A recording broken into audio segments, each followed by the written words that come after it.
Dunia pasti akan datang dan pasti akan dikasih. Yang disuruh cari oleh Allah dunia atau akhirat? Allah berfirman, wabtaghi fi ma ataqallahu daral akhirah wa la tansa nasibaka minad dunya. Dalam surah Al-Qasas Allah mengatakan, hendaklah kamu cari apa yang Allah sediakan bagi kamu di akhirat. Cuma jangan lupa dunia.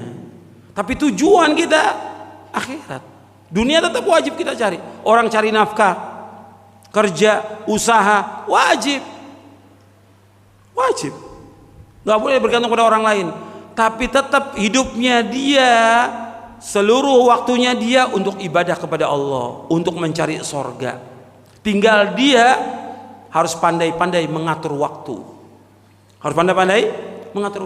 Jangan seperti orang kafir. Orang kafir dari mulai pagi sampai kapan? Sampai sore kerja. Sore sampai malam kerja. Udah gitu sampai pagi lagi kerja. Orang kafir. Orang beriman tidak. Cukup berapa jam aja dia kerja atau usaha. Sisanya untuk istrinya, untuk anaknya, untuk orang tua, untuk ngaji, untuk nuntut ilmu, untuk baca Al-Quran, untuk berbuat baik pada orang tua. Itu orang beriman. Waktunya diatur, bukan habis buat dunia. Kalau sekarang kenyataan apa? Habis buat dunia. Karena mengikuti siapa? Mengikuti orang kafir. Nggak mungkin orang Islam bisa mengejar orang kafir, nggak mungkin. Kita hidup untuk akhirat, mereka hidup untuk apa? Dunia. Salah kalau kita kemudian bagaimana kita mengejar orang kafir? Nggak mungkin kita kejar orang kafir. Ini orang yang akalnya tidak waras. Tidak waras. Kok ngejar sama dengan orang kafir? Akhirnya apa?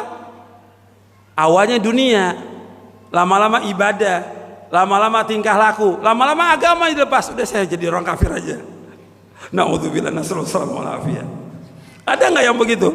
Ada. Kita buat akhirat hidup kita. Makanya kalau Nabi sholat Jumat yang dibaca oleh Nabi 2 surah. Surah apa? Yang pertama Al-A'la, yang kedua Al-Ghasyiyah. Di surah Al-A'la Nabi membaca ayat bal tu'thirunal hayatad dunya wal akhiratu khairu wa abqa. Setiap Jumat Nabi ingatkan tuh dengan ayat itu. Bal tu'thirunal hayatad dunya, bahkan kalian lebih utamakan kehidupan dunia. Padahal akhirat lebih baik dan lebih kekal. Jutaan kali dari dunia. Lebih baik akhirat itu. Tapi kenapa orang-orang mengejar dunia? Makanya kalau kita kembali tadi kepada orang kafir itu menyesal semuanya ketika mereka dimasukkan ke dalam neraka. Bahkan mereka berusaha ingin menebus dengan sepenuh bumi apa? Emas. Bukan 10 gram, bukan 1 kilo, bukan 1 ton, sepenuh bumi. Bayangkan itu, mau tebus dia supaya dia dikeluarkan dari mana? Neraka. Nggak mungkin keluar dari neraka. Jadi orang kafir itu kepengen dia menebus dirinya dengan sepenuh bumi emas supaya dikeluarkan dari api neraka. Innal ladzina kafaru wa matu wa hum kuffarun fala yuqbala min ahadi mil'ul ardi dzaba wa la yuftara bi ulaika lahum adzabun alim wa ma lahum min nasirin. Dalam surah Ali Imran ayat 91. Sesungguhnya orang-orang kafir dan mereka mati dalam kekafiran nggak akan diterima oleh Allah meskipun mereka menebus dengan sepenuh bumi emas. Bagi mereka azab yang pedih dan tidak ada penolong bagi mereka. Orang kafir yang mati dalam kafir, tempat tinggalnya dalam neraka, kekal dalam neraka selama-lamanya. Rugi. Kita orang beriman jangan seperti orang kafir. Kita hidup kita tujuannya akhirat. Sekarang apa aja yang bisa masukkan kita dalam surga? Banyak. Saya akan sebutkan beberapa aja. Karena kita hidup kita untuk akhirat. untuk sorga. Apa aja yang masukkan seorang ke dalam sorga? Yang pertama kali Islam, harus masuk Islam. Kata Nabi SAW dalam hadis yang sahih yang diriwayatkan oleh Imam Bukhari dan Muslim, la yadkhulul jannata illa nafsun muslimah, kata Nabi. Tidak masuk sorga kecuali orang muslim. Muslim baru masuk sorga. Kalau kafir, haram bagi dia sorga. Orang kafir nggak akan masuk sorga. Orang kafir tempatnya di neraka. Nasnya tadi sudah dibacakan dalam surah Al-Bayyinah dan beberapa ayat lagi yang lainnya. Jadi orang ingin masuk sorga harus jadi Islam. Islam dulu. Kemudian yang kedua, kalau orang ingin masuk sorga tidak sekedar Islam, tapi dia harus berpegang teguh kepada Quran dan Sunnah. Sebab Nabi jamin orang yang berpegang teguh kepada Quran dan Sunnah, dia nggak akan sesat selama-lamanya. Harus berpegang teguh kepada Quran dan Sunnah. Kata Nabi SAW, taraktu fikum amrayni lan tadillu ma tamassaktum bihima kitaballah wa sunnati. Aku tinggalkan oleh kalian dua perkara yang kalian tidak akan tersesat selama kalian berpegang dengan dua perkara itu, yaitu kitabullah dan sunnahku. Tapi yang perlu kita ingat yang ketiga, bahwa Quran dan sunnah itu harus kita pahami dengan pemahaman para sahabat. Quran dan sunnah itu harus kita pahami dengan pemahaman sahabat. Karena apa? Karena Allah sudah menyebutkan bahwa para sahabat semuanya dijamin dengan sorga. Kita harus ikut jejak para sahabat. Kita wajib mengikuti cara beragamanya para sahabat supaya kita masuk sorga. Dalilnya apa? Allah berfirman di dalam surah At-Taubah surah 9 ayat 100. At-Taubah, antum catat surah 9 ayat 100. Allah berfirman, was-sabiqunal awwalun minal muhajirin wal ansar walladzina ittaba'uhum bi ihsanin radhiyallahu anhum wa radu an wa 'adalahum jannatin tajri tahtaha al-anharu khalidina fiha abada dzalikal fawzul 'adzim. Generasi yang pertama dari umat ini, dari kalangan muhajirin dan ansar, dan orang-orang mengikuti mereka dengan kebaikan. Allah redho kepada mereka, mereka pun redho kepada Allah. Allah sediakan bagi mereka surga-surga yang mengalir di bawahnya sungai-sungai yang mereka akan kekal dalamnya selama-lamanya. Itulah kemenangan yang besar, kesuksesan yang besar kalau orang sudah dimasukkan ke dalam surga. Makanya kita wajib berpegang teguh pada Quran Sunnah, mengikuti pemahaman para sahabat. Harus kita mengikuti cara beragama mereka, karena ini jalan selamat. Nabi SAW ketika menyebutkan umat Islam ini akan berpecah menjadi 73 golongan, kata Rasulullah, yang 72 kata Nabi masuk ke mana? Neraka, satu yang masuk surga. Dalam hadis yang sahih yang diriwayatkan oleh Imam Ahmad, Abu Daud, Tirmidzi dan yang lainnya, Nabi bersabda sallallahu alaihi wasallam, "Sataftariku ummati ala 73 millah."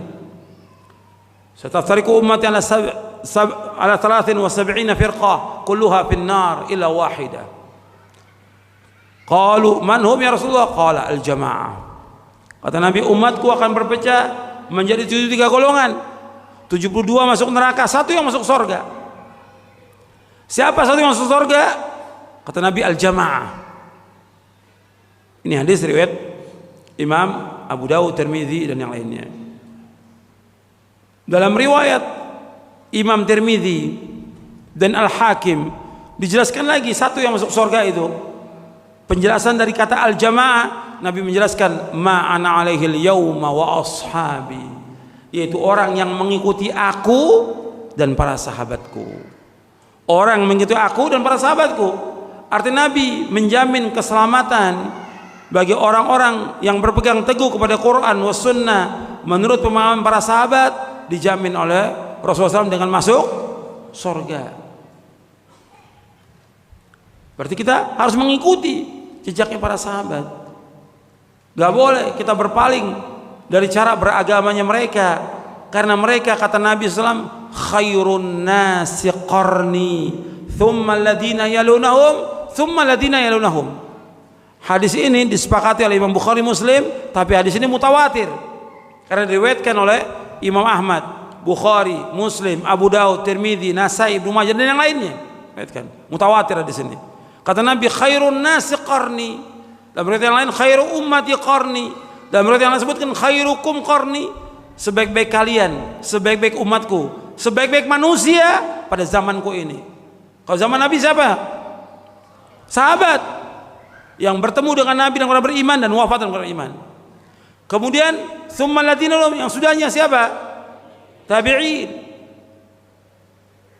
Tsummal ladzina, kemudian yang sudahnya yaitu tabi'ut tabi'in. 3 generasi yang terbaik.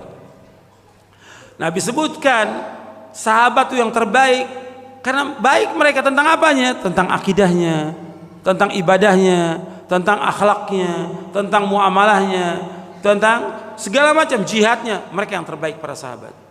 Khairun nas, sebaik-baik manusia. Bukan rupanya, bukan kendaraannya, bukan hartanya, bukan. Ukurannya manusia itu hati dan amal. Mereka yang terbaik dari umat ini. Makanya kita diperintahkan untuk mengikuti mereka. Makanya kita nggak boleh mengikuti jalan selain jalannya para sahabat. Kalau mengikuti jalan jalan para sahabat, Allah ancam orang-orang itu dengan apa? Dengan kesesatan di muka bumi ini dan juga diancam dengan masuk neraka. Antum lihat ayatnya dalam surah An-Nisa, surah yang keempat ayat 115. Allah berfirman, "Wa may yushaqiqir rasula min ba'di ma tabayyana lahul huda wa yattabi' ghayra sabilil mu'minin nuwallihi ma tawalla wa nuslihi jahannam wa sa'at masira." Barang siapa yang menentang Rasul sesudah jelas baginya petunjuk dan mengikuti jalan selain jalan kaum mukminin, artinya mengikuti jalan selain jalan para sahabat, nuwallihi ma tawalla, kami biarkan dia sesat. Di dunia dibiarkan sesat. Wa nuslihi jahannam, dan nanti di akhirat kami akan masukkan dia ke neraka jahanam. Wa sa'at masira, dan neraka jahanam itu sejelek-jelek tempat kembali. Artinya orang yang tidak mengikuti pemahaman para sahabat, mereka di dunia dia sesat dan di akhirat dia diancam dengan masuk neraka. Sampai sini jelas? Jelas ya? Saya lanjutkan lagi. Ini kalau saya bahas tentang ini aja panjang, tapi saya akan bahas juga yang lain. Di antara jalan untuk masuk ke dalam sorga, mentauhidkan Allah. Mentauhidkan Allah. Yang dasar kita memahami tentang kalimat la ilaha illallah. Nabi SAW bersabda dalam hadis yang sahih yang diriwayatkan oleh Imam Muslim, "Man mata wa huwa ya'lamu annahu la ilaha illallah dakhalal jannah." Barang siapa yang mati dalam keadaan dia mengetahui tiada ilah yang berhak diibadahi melainkan hanya Allah, maka dia pasti masuk surga. Antum perhatikan di sini. Nabi menyebutkan di sini, barang siapa yang mati dalam keadaan dia mengetahui.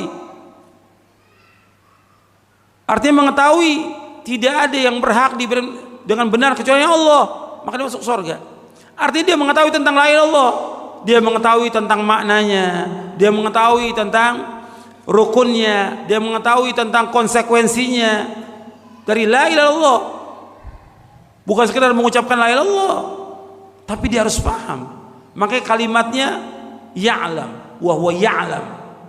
Dan Allah menyebutkan demikian dalam Al-Qur'an. Fa'lam annahu la ilaha illallah. Fa'lam annahu la ilaha illallah. Dalam surah Muhammad ayat 19. Fa'lam annahu la ilaha illallah. Ketahuilah bahwa tiada ilah yang berhak diibadakan hanya Allah. Satu yang disembah, hanya Allah. Berarti semua yang disembah oleh manusia kepada selain Allah semuanya batil. Orang menyembah kubur, menyembah batu, menyembah pohon, menyembah matahari, menyembah dewa, menyembah segala macam, semuanya batil, semuanya sesat, semuanya kufur, semuanya syirik, kecuali satu yang diibadahi hanya Allah SWT. Karena Allah berfirman, "Dzalika bi anna Allah wal haqq wa anna ma yad'una min dunihi wal batil wa anna Allah wal kabir." Yang demikian satu yang hak itu hanya Allah. Selain Allah semuanya batil. Dan Allah yang maha tinggi, Allah yang maha besar. Wajib kita yakini. Makanya kalimat mengetahui bukan sekedar mengetahui, dia memahami. Karena nggak ada ilmu tanpa paham. Dia meyakini dan mengamalkannya. Karena banyak orang mengucapkan kalimat Allah masih nyembah kubur. Ada nggak seperti itu? Banyak nggak? Banyak. Mengucapkan kalimat Allah tapi masih nyembah kubur, masih nyembah batu, masih nyembah pohon, masih pasang sesaji ke dewa laut. Ini syirik atau tidak? Syirkun akbar, syirik yang paling besar. Syirik yang paling besar, yang Allah nggak akan ampuni dosanya kalau dia nggak tobat. Kalau dia mati dalam syirik, tempatnya di neraka, kata Allah dalam Al-Quran. Makanya harus orang mau masuk surga, yang pertama tegakkan tauhid kepada Allah Taala. Asas agama Islam tauhid. Nggak ada Islam tanpa tauhid dan tidak ada ibadah tanpa tauhid. Nah, ini harus tegak. Makanya ketika dia mengucapkan kalimat la ilaha illallah, berarti ada dua rukun dalam la ilaha illallah. Apa rukunnya? Yang pertama nafi, yang kedua itsbat. Artinya dia wajib menafikan, meniadakan, mengingkari semua yang disembah oleh manusia kepada selain Allah. Diwajib ingkari.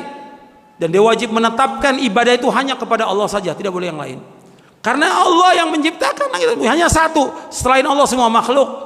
Allah yang berkuasa, Allah yang memberikan nikmat rezeki kepada seluruh makhluk ini.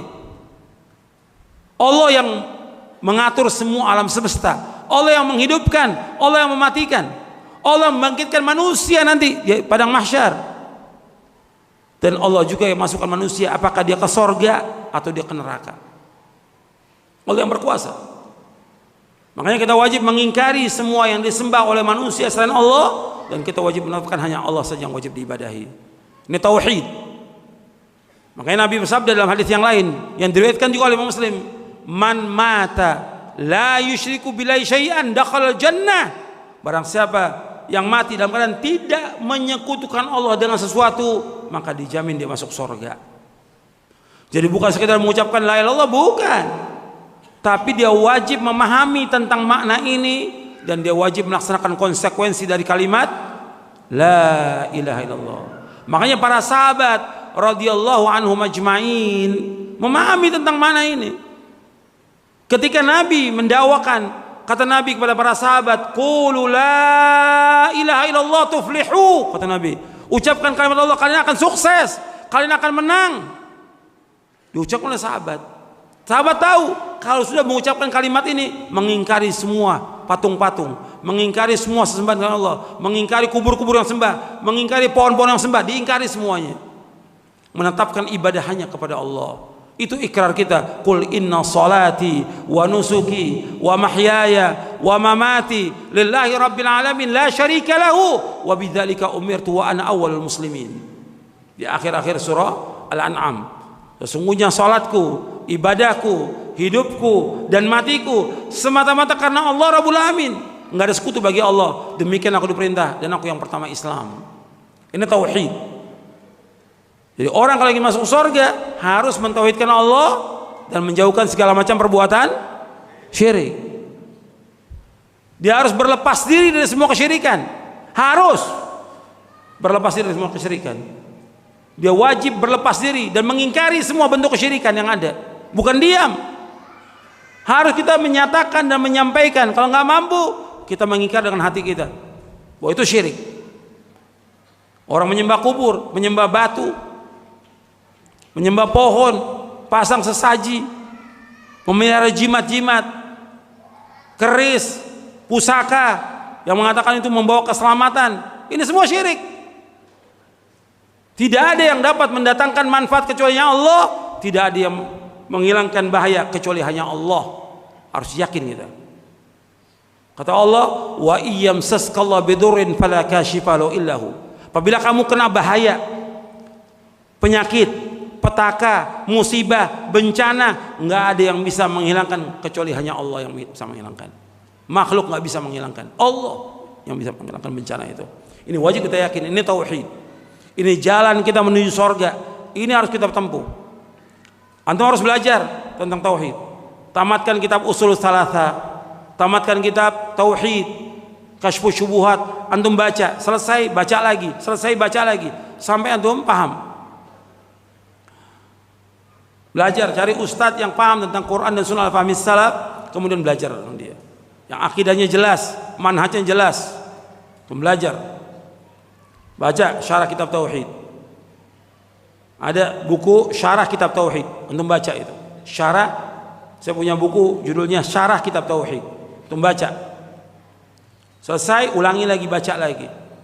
Asas agama ini tauhid kepada Allah. Enggak ada Islam tanpa tauhid. Jadi ini harus terus diulang-ulang. Kalau para dai, para ustadz, para ulamanya terus mendakwakan dakwah tauhid, insya Allah masyarakat ini akan mendapatkan rahmat dari Allah, barokah dari Allah, keberkahan dari langit dan bumi. Karena banyak orang berbuat syirik. Kalau kita lihat, sehingga terjadi bencana, petaka, bencana lagi. Karena apa? Karena mereka berbuat dosa-dosa dan maksiat. Yang paling besar dosa maksiat apa? Syirik. Lihat, makanya Allah menyebutkan, ketika Allah menyebutkan tentang semua kerusakan terjadi di daratan, di lautan dengan sebab tangan-tangan manusia, Allah merasakan azab dari apa yang mereka lakukan. Supaya apa? Supaya mereka kembali. Kemudian disuruh kita berjalan ke bumi, lihat akibat orang yang mendustakan Allah. Kata Allah, kana aktsaruhum musyrikin. Kebanyakan itu yang diazab oleh Allah musyrikin, orang-orang musyrik, dalam surah Ar-Rum ayat 41-42. Jadi Allah menyebutkannya kana aktsaruhum musyrikin, kebanyakan mereka musyrikin. Jadi antum lihat bahwa kebanyakan mereka itu berbuat kesyirikan kepada Allah Subhanahu wa taala. Makanya kita jangan berbuat syirik. Allah sebutkan dalam surah Ar-Rum ayat 41 ayat 42. Dhaharal fasadu fil barri wal bahri bima kasabat aydin nas liyudhiqahum ba'dalladzi 'amilu la'allahum yarji'un. Telah tampak kerusakan di daratan dan di lautan. Kerusakan terjadi di daratan, di lautan. Bima kasabat aydin nas, dengan sebab tangan-tangan manusia, dengan sebab perbuatan dosa manusia, kerusakan ini.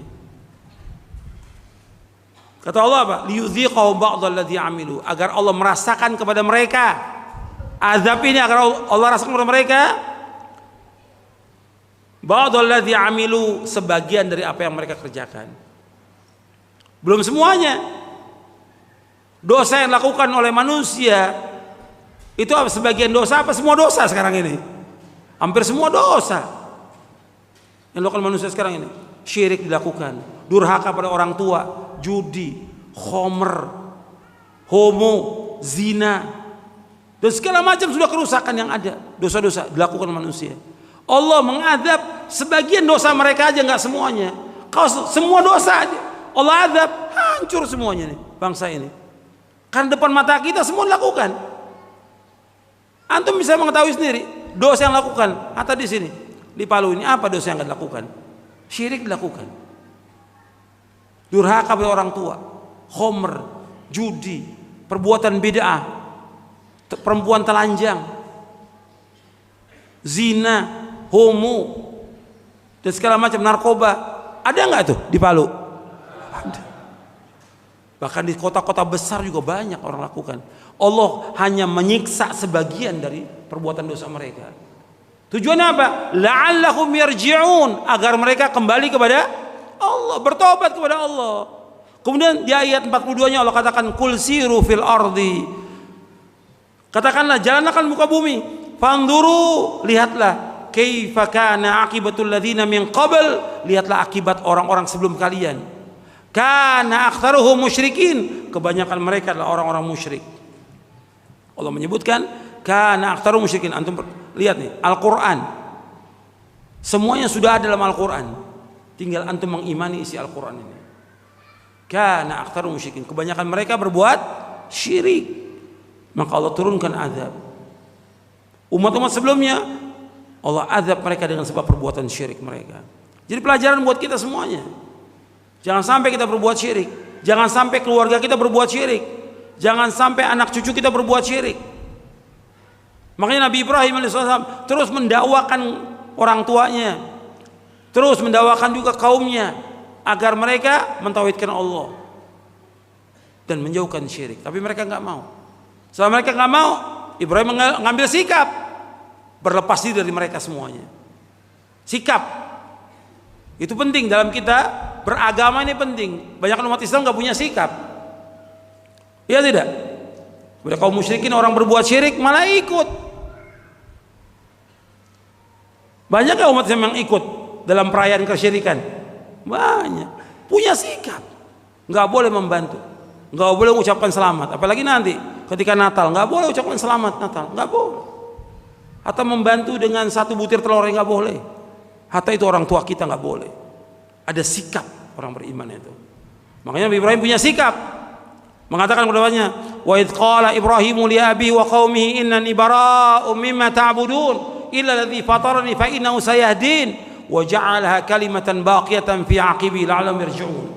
Ingat tatkala Ibrahim berkata kepada bapaknya dan kaumnya, aku berlepas diri dari apa yang kalian sembah selain Allah, kecuali satu zat, yaitu Allah yang telah menciptakan aku, yang tetap aku loyal dan cinta hanya kepada Allah. Allah jadikan kalimat ini, kalimat la ilaha illallah, sebagai kalimat yang kekal pada anak cucunya agar mereka kembali kepada kalimat ini. Jadi ini kepada semua ikhwan dan akhwat, perhatikan nih kalimat tauhid la ilaha illallah. Kemudian yang antara lagi yang memasukkan manusia ke surga, ya semua amal-amal soleh. Yang paling besar dari amal soleh selain tauhid, sholat. Sholat memasukkan manusia ke surga. Sholat. Makanya harus betul-betul kita perhatikan tentang masalah sholat ini, nggak boleh tinggalkan. Tiang agama sholat ini. Dan yang pertama kali dihisab di hari kiamat apa? Sholat. Kalau sholatnya baik, semua amalnya baik. Kalau sholatnya jelek, seluruh amalnya baik. Awwalu ma yuhasabu bil abdi yaumal qiyamati as-shalah. Idza saluhat saluha saru amali wa idza fasadat fasada sairu amali. Yang pertama dihisab dari kiamat masalah sholat. Kalau sholatnya baik, seluruh amalnya akan baik. Kalau sholatnya jelek, seluruh amalnya akan jelek. Ukurannya sholat, bukan sekedar sholat, tapi antum sholat pada waktunya, antum sholat sesuai dengan contoh Nabi SAW. Sallu kama ra'aitumuni usolli. Sholatlah kalian sebagaimana kalian melakukan sholat. Tumakninahnya, jaga tumakninahnya. Ini jalankan supaya kita masuk ke dalam surga. Sholat, tiang agama sholat. Yang pertama dihisab hari kiamat sholat. Dan Allah merintahkan agar kita menjaga diri kita, keluarga kita dari api neraka. Yang pertama kali sholat, tauhid dan sholat. Makanya ketika sahabat Mu'ad dikirim ke Yaman, disuruh untuk mendakwakan pertama kali tauhid. Yang kedua sholat, baru yang ketiga zakat. Sholat. Ini harus perhatikan ini. Masalah sholat, masalah penting, dan kita harus berusaha bagaimana menegakkan sholat yang 5 waktu dengan benar, dengan khusyuk, tumanina. Kemudian diantara amal yang masukkan manusia ke surga lagi, yaitu kita mengamalkan sunnah-sunnah Nabi SAW. Sunnah-sunnah Nabi, baik yang wajib maupun sunnah, ini kita berusaha untuk melaksanakannya. Karena Nabi menjamin dengan surga, dan banyak riwayatnya. Contoh teladan kita Rasulullah SAW, kita wajib meneladani beliau, ittiba' kepada beliau. Kalau kita ingin dicintai Allah, ittiba' kepada Rasulullah SAW, mengikuti sunnah Nabi. Sebab orang yang menyalahi sunnah Nabi, menyalahi perintahnya Nabi, tidak ikut kepada Nabi Muhammad SAW, maka diancam mereka dengan adab yang pedih. Jadi kebalikannya, orang yang taat kepada Nabi, melaksanakan sunnah Nabi, jaminannya apa? Surga. Kebalikannya. Di dalam surah An-Nur surah 24 ayat 63 Allah berfirman, "Falyahdharil ladzina yukhalifuna an amri an tusibahum fitnatun ay yusibahum adzabun alim." Hendaknya berhati-hati orang-orang yang menyalahi perintah Rasulullah akan terkena fitnah atau azab yang pedih. Ini ancaman ini. Makanya kita harus mengikuti cara beragamanya Rasulullah SAW, mengikuti sunnahnya Supaya apa? Supaya kita selamat dan masuk surga. Ketika orang menyalahi beliau, dia akan terkena fitnah dan nanti di akhirat akan terkena azab.